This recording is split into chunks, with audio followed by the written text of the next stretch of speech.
Awuzu billahi minash shaitani rajim. Bismillahir rahmanir rahim. Ẹ káàsán kúrò lè kalẹ̀ ṣàlàfíà lẹ́wà gẹ́gẹ́ bí èmi ọ̀pọ̀n bá tún ṣe wà. For the English version, join me on my Facebook page. Let's learn together. Let, no S. Thank you. Èèyàn kan ló kàn sí mi, ó ní kí n tàn mọ́lẹ̀ sọ̀rọ̀ yìí. Perhaps àti sọ nípa ẹ̀rí tó yẹ yín. So yẹ yín, èmi ò kí ń ṣe hypocrite. But nǹkan tó ṣẹlẹ̀ ni pé a máa sọ in a minimized manner. In fact, ìgbà tí èèyàn yẹn ju question yẹn sí mi ní àwọn pọ́n àwọn ẹ̀ṣẹ̀ rántí pé àwẹ̀ wà níta ni mo ní tí mo bá sọ irú bẹ́ẹ̀ yẹn ní ìgbà tá àgbàwẹ̀ tí wọ́n á nínú àwẹ̀ mi ní sọ ṣó yẹ á dàbí pé hypocrite ní bẹ̀rẹ̀ tẹ́lẹ̀ léyìí èèyàn méjì wọ́n desire rẹ̀ and you especially you desire it. Teaching ni ọkọ àti àwọn ni mò ń kọ́ bá a ṣe ń gbàwẹ̀ yìí á ní àwọn ọkọ àti àwọn tó yẹ pé tán bá ṣínú tán tí wọ́n ṣe ìbádà tó kù tí wọ́n ṣe tán wọ́n sì ń ṣe bẹ́ẹ̀ náà. Ó ní àgbàlagbà pé how many minutes ló yẹ kó lò lórí ìyàwó ẹ̀, then ìgbà mélòó nínú ọ̀sẹ̀ ló yẹ kó ṣe, then kí n sọ̀rọ̀ nípa àtọ̀ wọn again láti àtọ̀ wọn something like that. Gbogbo ilé mo sọ̀rọ̀ nípa ẹ̀rí bẹ́ẹ̀ ṣe mọ̀ pé àwọn míì wọn ò ní oore ọ̀fẹ́ tẹ́lẹ̀, so I will still say it. Àǹfààní fún everybody náà ni. Lálákọ̀ọ́kọ́ náà èmi sọ nínú fídíò mi kan mo ní 60 sí young sí mi because ẹ̀rí àwọn ọkùnrin 60 mi they are still very young, wọ́n look like 40 years. So tá bá sọ pé láti bí 60 yẹn náà 65 70 years àgbà ti dé lóòótọ́ alhamdulillah àgbà crown ni because gbogbo náà là ń bẹ Ọlọ́run pé ká débẹ̀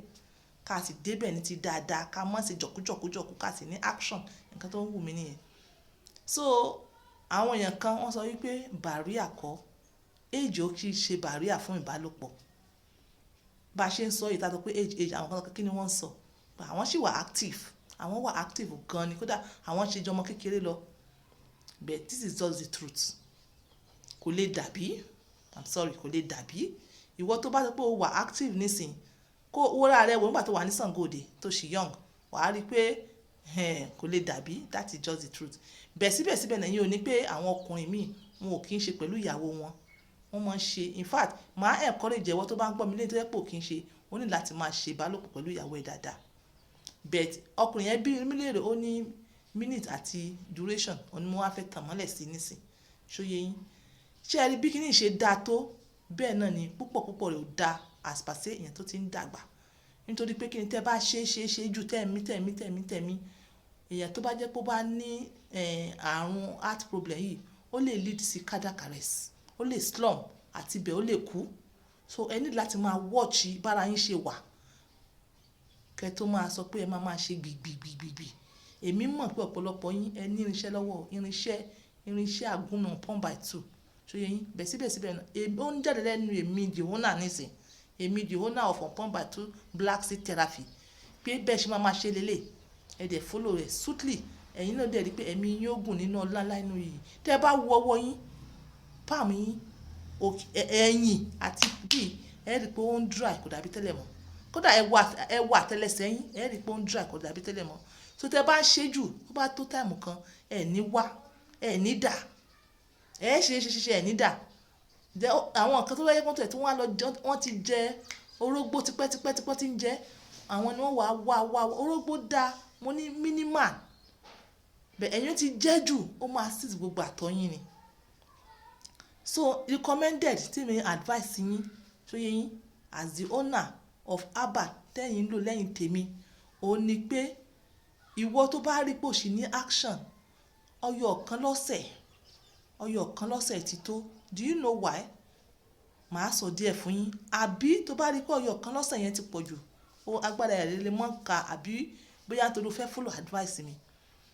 nínú ọ̀sẹ̀ méjì ṣe lẹ́ẹ̀kan.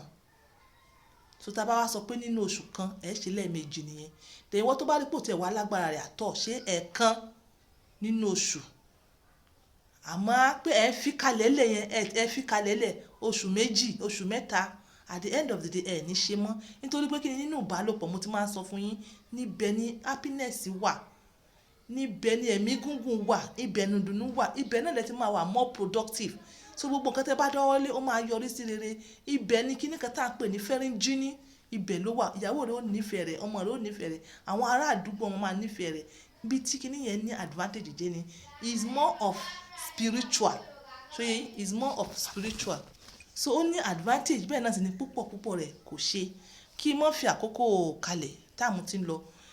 so yẹn ìwọ tó bá wá rí pé ó ní action gan o, ó ní action gan bóyá méjì lọ́sẹ̀ bẹ́ẹ̀ ó ní ẹni láti máa relax so that kí àtọ̀ lè fọ́ọ̀mù dáadáa, ṣóyìn tẹ́ bá ṣe lẹ́ẹ̀kan lọ́sẹ̀ ṣóyìn àtọ̀ bọ́dì yín ó máa ráyè lè rejuvenate, ṣé mo gba èyìnbó yẹn dákẹ́ mọ́ bínú,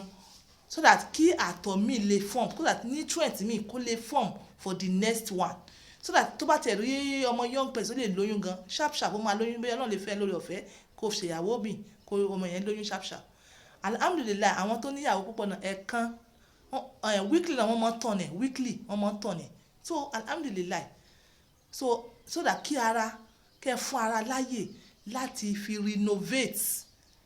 so yẹn fi resign fi rewind fi resurface fi reschedule, yes should I say that line, fi reschedule another àtọ̀ quality àtọ̀ tẹ́lẹ̀ wọn máa jó oúnjẹ tó dáa, pẹ̀tẹ́ bá ń ṣe gbìjì lẹ́ẹ̀mẹ́wàá yẹ́lẹ́ yẹn tó ti dàgbà ẹ lè mọ̀mọ́ dà, then tí máa sọ pé minute ẹ máa lò ìwọ tó bá sì ní action o lè ní action lóòótọ́ but at mọ̀mọ́ ṣe tó ní 45 minutes, especially ìwọ tó bá ti ní heart problem kó ẹ mọ̀ bá slump ikú òjijì ọlọ́run ní járe, ìwọ tó bá mọ̀ pé o ní action dáadáa mo ní kẹ́ ẹ ṣe from 12 minutes to 15 minutes 12 minutes to 15 minutes 12 minutes to 15 minutes bóyá tó bá ń ṣe o ẹ lè máa ṣe between kẹ́ máa rest kó tún gbé kẹ́ tún rest yes àwọn tó ń lo app on point by two bí wọ́n ṣe ń ṣe nìyẹn tí wọ́n bá ń ṣe lọ wọ́n tún ṣeré jáde wọ́n tún continue wọ́n tún ṣeré jáde wọ́n tún continue wọ́n ṣe ń ṣe nìyẹn then ìwọ tó bá mọ̀ pé ò lẹ́mìí ẹ̀ dákun bá mi ẹ mọ̀ ṣe mancho 5 minutes to 7 minutes 5 minutes to 7 minutes tó bá ń ṣe bẹ́ẹ̀ yẹn ní weekly fún ìyàwó àbí maybe twice bíyà once in 2 weeks fún ìyàwó rẹ ó mọ̀ pọ́kùnrin ni ẹ̀ ṣó yẹ ó mọ̀ pọ́kùnrin ni ẹ̀ ṣó yẹ bẹ́ẹ̀ yẹn that is it, so that ẹ máa fún àtọ̀ láyè láti reschedule padà mo believe you understand, so ọ̀rọ̀ mi ò jù bẹ́ẹ̀ yẹn lọ mo believe pé mo ti answer question yẹn tó bí mi question yẹn please fún mo dúpẹ́ mo gbẹ̀yìn tẹ́ pè mí ọ̀tọ̀ ni pé ẹni ẹ fẹ́ rà agbowó lọ́wọ́ yín àtà ó ṣiṣẹ́ ẹ̀dẹ̀ kàn sí mi padà pé alhamdulilayi kò ṣiṣẹ́ èmi náà inú mi dùn pé mo ń gbọ́ ìròyìn bẹ́yẹn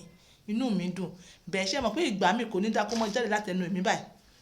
ọ̀dọ̀ mo dúpẹ́ lọ́dọ̀ àwọn èèyàn kan àwọn kan wọn ò mind wọ́n boldly wọ́n sọ lọ́dà comment box pé on point by two o ṣe àbá rẹ ó ṣiṣẹ́ fún mi mo dẹ̀ dúpẹ́ lọ́wọ́ rẹ pẹ̀lú gbogbo lecture àwọn míì wọ́n kí mi bẹ́yẹn